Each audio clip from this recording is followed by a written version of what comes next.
Thank you, Mr. Chairman. General Clark, I think we've already had several questions on C-130s, but one is that the current status of the updates, that the upgrades that the H models will meet the deadline to all be transitioned where they need to be by the time that either they'd be transitioned or no longer in use? Yes, sir. Working with the regular Air Force and Air Force Reserve Command, we've come up with a plan that's solid, and I believe, 100% believe, that we're going to meet the mandates.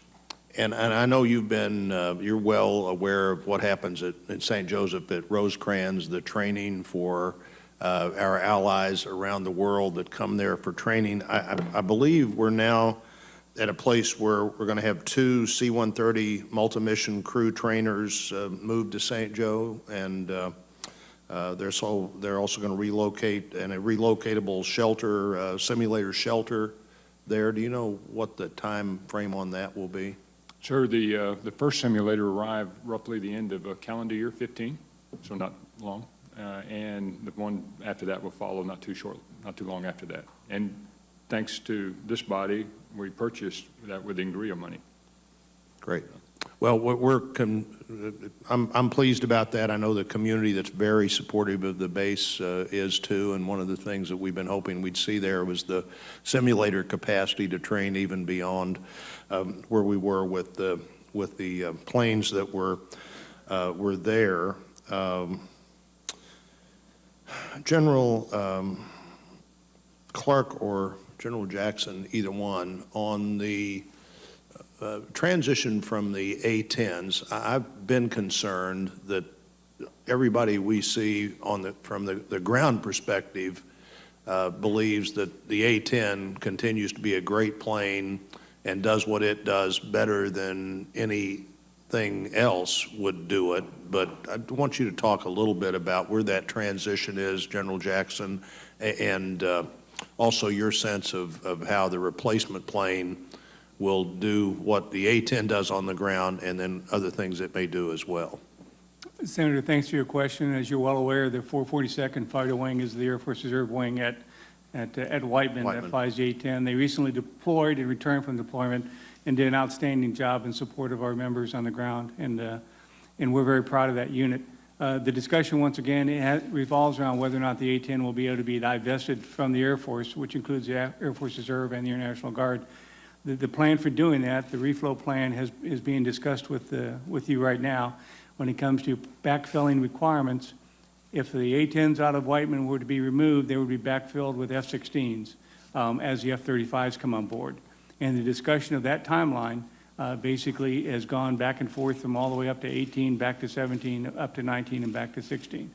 So what I would say about the aircraft, sir, is that General Welsh does a great job of telling the story of the A-10 and why we're making this difficult decision. He has flown the A-10, I have not. I've flown the F-16, just like he has.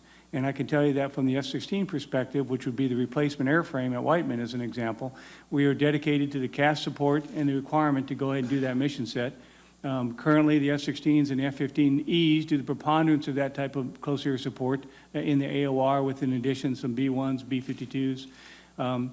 But that platform, that the F-16 that I have flown, is extremely capable and able to do the CAS mission as the A-10 is. And having to make this difficult choice, I'm very happy that the Chief and the Secretary have decided to go ahead and continue to keep that Air Force Reserve experience in that fighter platform with that CAS experience, even though we may be doing it in the F-16 versus the A-10. And how much retraining will be necessary for our great A-10 pilots there now to transition to the other plane? Well, sir, what normally happens when a unit goes into conversion between 2 weapon systems, and I did this when I was assigned to USAFE in Germany, is that we take the unit down for about 15 to 18 months. Now, 12 of that is to train members, but most of those, as an example in the 442nd, well over 30 to 35% of our pilots have flown the F-16 before. So the bottom line is they'll have to go to a reduced training requirement of just a few weeks. The maintainers, about 30% of those have maintained F-16s at other locations or on active duty. So once again, they'll go through a reduced training requirement. If you have to go through a long course, it's going to be about 150 days, but that's for a brand new lieutenant that's never flown a fighter aircraft that would have to go ahead and get fully trained in the F-16. Mr. Chairman, I have another question. I can't quite tell on my time. I think my time's running the other direction, so I'm pretty sure of that. I'm going to ask one more question. General Grass and General Talley both. General Jackson mentioned, as you all are dealing with all the time, the difficult choices. And obviously, we see a lot of those going on right now as we deal with numbers, defense numbers that everybody would like to be higher. It does seem to me that as we make those difficult choices, that actually, instead of the Guard and Reserve taking a proportionate share of those, would seem to me that it would actually be the time to be looking at building the Guard and Reserve so that they're there when we need them. And I just, either one of your views on that or both your views on that. General Talley, do you want to start with that, and then General Grass, and that'll be my last question. Yes, sir. Senator, thank you for the question. I agree with you, to be frank. Force structure in the Army Reserve, as I mentioned in my opening statement, was changed in the 90s by General Sullivan, who was a great 32nd Chief of Staff of the Army, and put most of that combat support and service support that was in the Army, and it's no longer in the Army or the Army National Guard, unless it's organic to a brigade combat team. It's all in the Army Reserve. So the Army can't execute its mission globally, daily, contingent or combat, without the Army Reserve. So if we de facto become strategic, and I'm becoming strategic as we speak because of funding reductions. So I'm more worried about funding reductions and less resourcing to train and maintain that readiness, because the Army will fail its mission if I can't have my CS and CSS ready to go. So we can't afford in the Army to have the Army Reserve strategic. But for me, it's really more of an op-tempo funding issue as it is a force structure and end strength, although I agree we probably should, I would argue, put a pause on reducing the total Army at all. And I think we ought to hold the total Army where it is. I mean, just looking at what's going on around the world. Thank you, sir. General Grass. Senator, General Talley laid it out pretty well. If I could add, I've been to over 40 states now, and I'm sure whether it's Guard or Reserve, if you look at this young force we have today, experienced, well-trained, equipped, ready to go, I think it's exactly what the nation needs to take a serious look at right now as a strategic hedge in a very uncertain world with the fiscal challenges we face. I would think the point you're both making that I agree with is if you are downsizing the full-time force, even more important to have a substantial reserve and Guard backing up that full-time force, Mr. Chairman, and I think it's something we ought to be thinking about.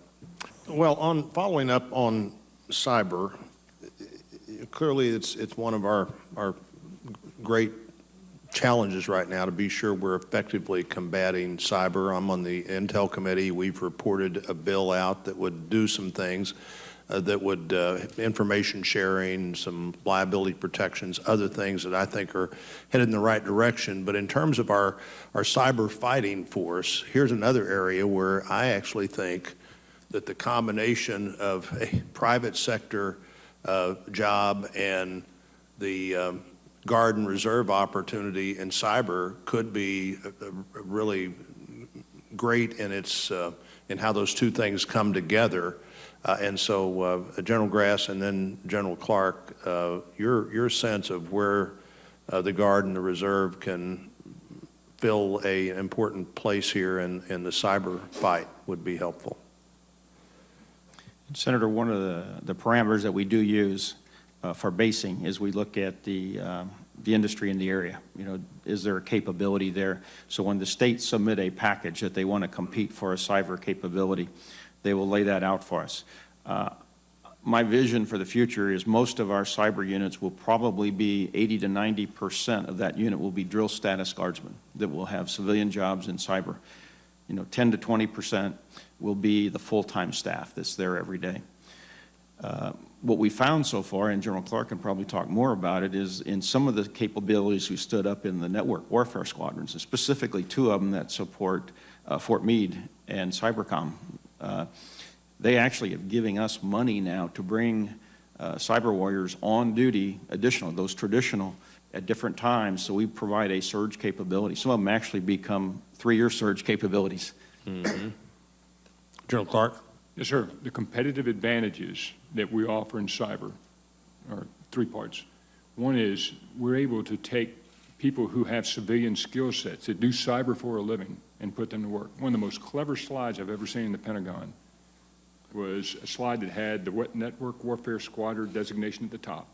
And the entire slide is covered with icons and patches of corporations like Apple, Microsoft, Hewlett-Packard, Boeing, and others, NSA.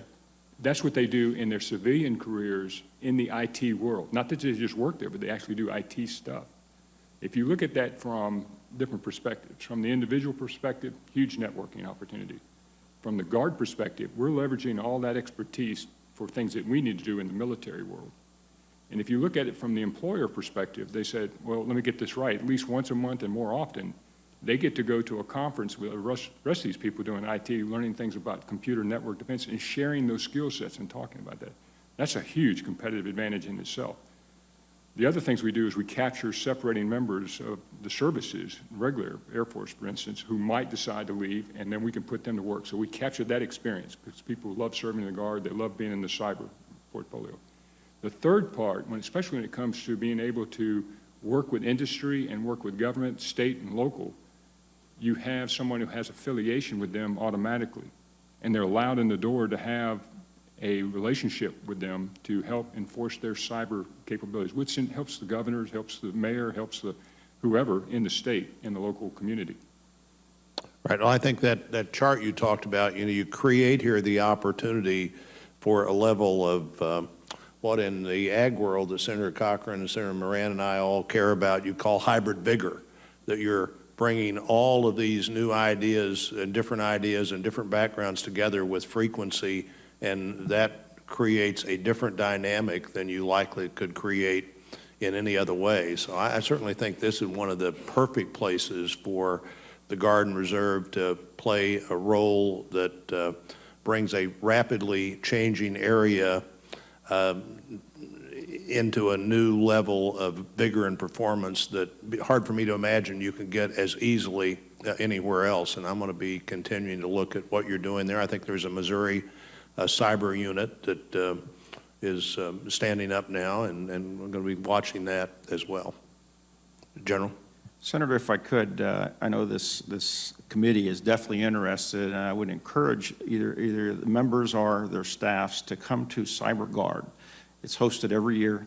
It's made up of active Guard Reserve. It's right here. I think this year is at Suffolk here in Virginia. And we bring it all together, and they actually hammer out and battle for 2 weeks in the cyber range.